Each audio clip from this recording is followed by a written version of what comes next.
Donald Trump just made one statement that has London's mayor calling for backup from the royal family.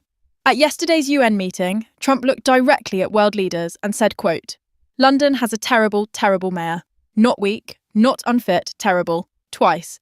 But here's what happened next that nobody saw coming."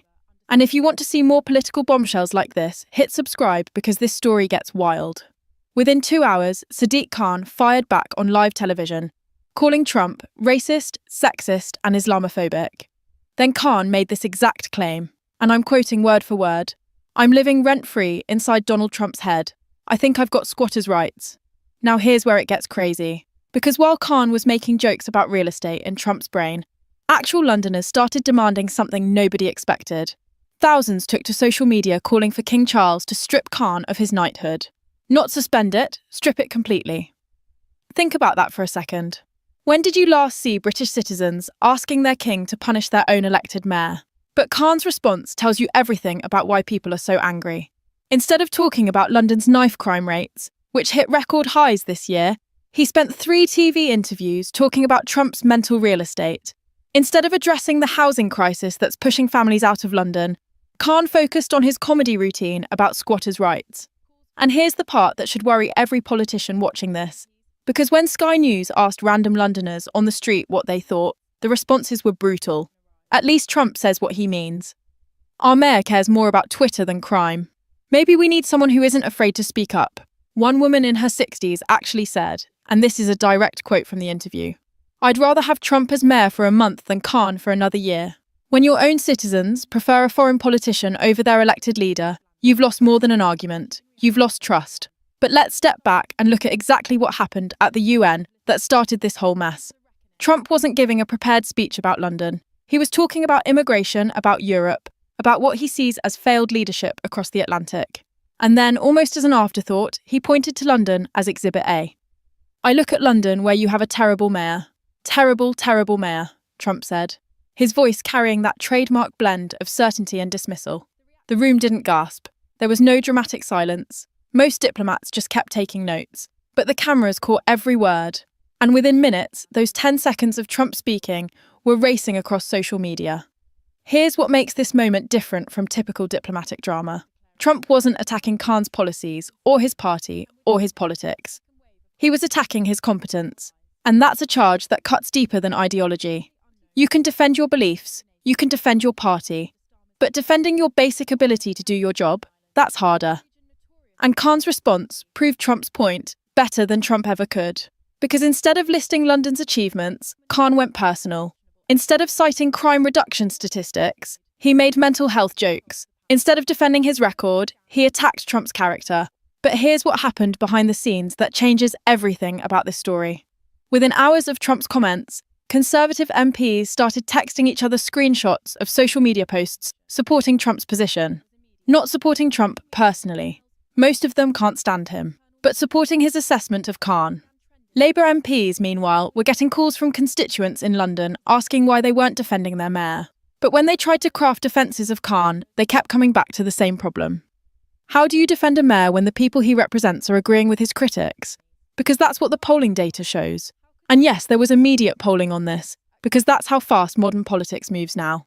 YouGov ran a flash poll within 24 hours of Trump's UN comments. The results were devastating for Khan. 42% of Londoners said Trump's criticism was somewhat or completely justified. Only 31% said it was completely unjustified. The rest were undecided, which in politics usually means they agree but don't want to admit it. Think about those numbers for a moment. Nearly half of London agrees with Donald Trump's assessment of their own mayor. But it gets worse for Khan. When pollsters asked the same Londoners whether Khan's response to Trump was appropriate, the numbers flipped. Only 28% thought Khan handled it well. 47% thought his response made him look defensive and unprofessional. Those aren't numbers you can spin. Those are numbers that end political careers. But Trump didn't stop at one insult. Over the next 48 hours, he kept pushing, posting on Truth Social about London's crime wave and failed leadership. Each post got hundreds of thousands of shares, many from British accounts. And here's where Khan made his biggest mistake. He kept responding.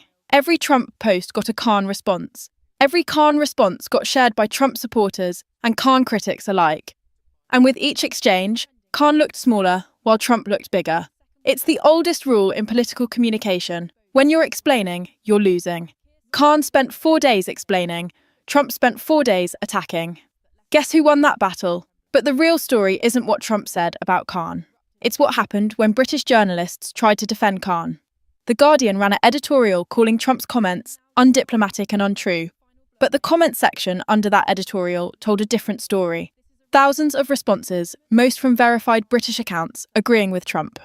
The Times tried a different approach, running a fact check of Trump's claims about London. But fact checks don't work when people aren't arguing about facts. They're arguing about feelings. And right now, many Londoners feel like their city has problems that Khan either won't acknowledge or can't fix. Take knife crime. London's murder rate isn't actually higher than New York's, which Khan pointed out repeatedly.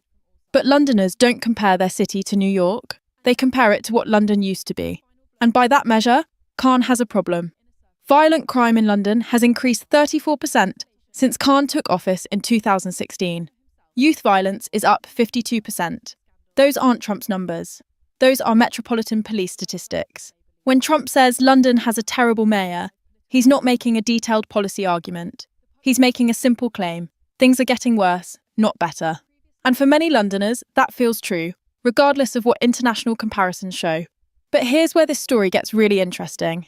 Because while Khan was fighting Trump on television, something else was happening in Westminster. Conservative MPs started using Trump's language in Parliament. Not his exact words, but his approach. Direct criticism, simple statements, no diplomatic hedging. The mayor has failed London, said one Tory MP during Prime Minister's questions. Crime is up, trust is down, leadership is missing, said another. 6 months ago, those same MPs were calling Trump a threat to democracy. Now they're copying his communication style because they see it works. And Labour MPs noticed. They started pushing back harder, defending Khan more aggressively, which meant more airtime for the Khan-Trump fight, more social media engagement, more opportunities for conservative politicians to sound like Trump while criticising Khan. Trump won this round not by convincing people he was right, but by changing how everyone else talks about Khan. That's not just political skill, that's political genius. But the most shocking part of this whole story isn't what Trump said about Khan, or how Khan responded, or even how British politicians reacted. It's what happened when ordinary Londoners started talking about it. Because if you listen to phone-in radio shows, if you read local Facebook groups, if you pay attention to conversations in pubs and cafes, you hear something that should terrify every professional politician. You hear people talking like Trump, not agreeing with Trump about everything, not supporting Trump for president, but using Trump's style of political communication. Direct statements instead of careful qualifications, simple judgments instead of complex analysis, personal accountability instead of systemic explanations. Khan needs to go, instead of Khan's policies require reconsideration. Fix the crime, instead of address the complex socio-economic factors contributing to urban violence. Do your job, instead of fulfill your electoral mandate. This is how political language changes, not through grand speeches or policy papers, but through one politician showing others a different way to talk. And right now, Trump is teaching British politicians how to sound like normal people instead of professional politicians. That should worry every established political party in Britain, because Trump just proved you don't need to understand British politics to influence British political conversation. You just need to understand how frustrated people talk when they think nobody important is listening. And here's what happened next that nobody predicted. Khan's approval ratings didn't collapse. They stayed roughly the same, but his disapproval ratings shot up 12 points in 1 week. That's the sign of a politician who's becoming polarising instead of popular. People either love Khan or hate him now. There's less middle ground. In normal times, that might not matter. Polarising politicians can still win elections if their supporters are more motivated than their opponents. But these aren't normal times, because Trump just showed every Khan critic how to attack him effectively. Not with policy debates or ideological arguments, but with simple competence challenges. Is London safer than when Khan took office? Are Londoners happier with their city than they were 8 years ago? Does Khan solve more problems than he creates? Those aren't right-wing questions or left-wing questions. Those are management questions. And management questions are harder for politicians to answer because they require results, not promises. Khan can say he's fighting racism when Trump attacks him. Khan can't say he's fighting incompetence when crime statistics attack him. That's why Trump's strategy worked. He didn't make this about ideology. He made it about results. And in politics, results always win arguments about intentions. So what happens next? Khan can keep making jokes about living in Trump's head, but every joke just proves Trump's point, that Khan cares more about getting attention than solving problems. Trump won this round not by being right about everything, but by being real about anything. He showed British politicians that voters are hungry for direct communication, even when that communication comes from politicians they don't particularly like. And until British politicians learn the difference between sounding smart and actually connecting with people, they'll keep losing to politicians like Trump, who figured that out years ago. But here's the bigger question that nobody's asking yet. What happens when the next British politician adopts Trump's communication style, but applies it to British problems? What happens when someone sounds like Trump, but actually understands how British government works? What happens when Trump's directness meets British political knowledge? That politician could change everything, and every established party leader knows it. Because Trump just proved that style matters more than substance in modern politics. Not because voters are shallow, but because clear communication is the first step toward effective governance. And right now, clear communication is exactly what British politics is missing. The question isn't whether Trump was fair to Khan. The question is why so many Londoners think Trump was right. And if you can answer that question, you understand exactly why politics is changing everywhere. Trump didn't just attack Khan. He showed every frustrated voter in Britain how to hold their politicians accountable using language. Those politicians can't ignore or deflect. That's not just a political moment, that's a political movement. And it's just getting started. What do you think? Is this about two men fighting, or something bigger happening to democracy itself? Is Trump changing how we talk about political leadership, or are frustrated voters finally finding a voice? Drop your thoughts below. And if this story opened your eyes to how political communication really works, hit that like button and share this with someone who needs to see it.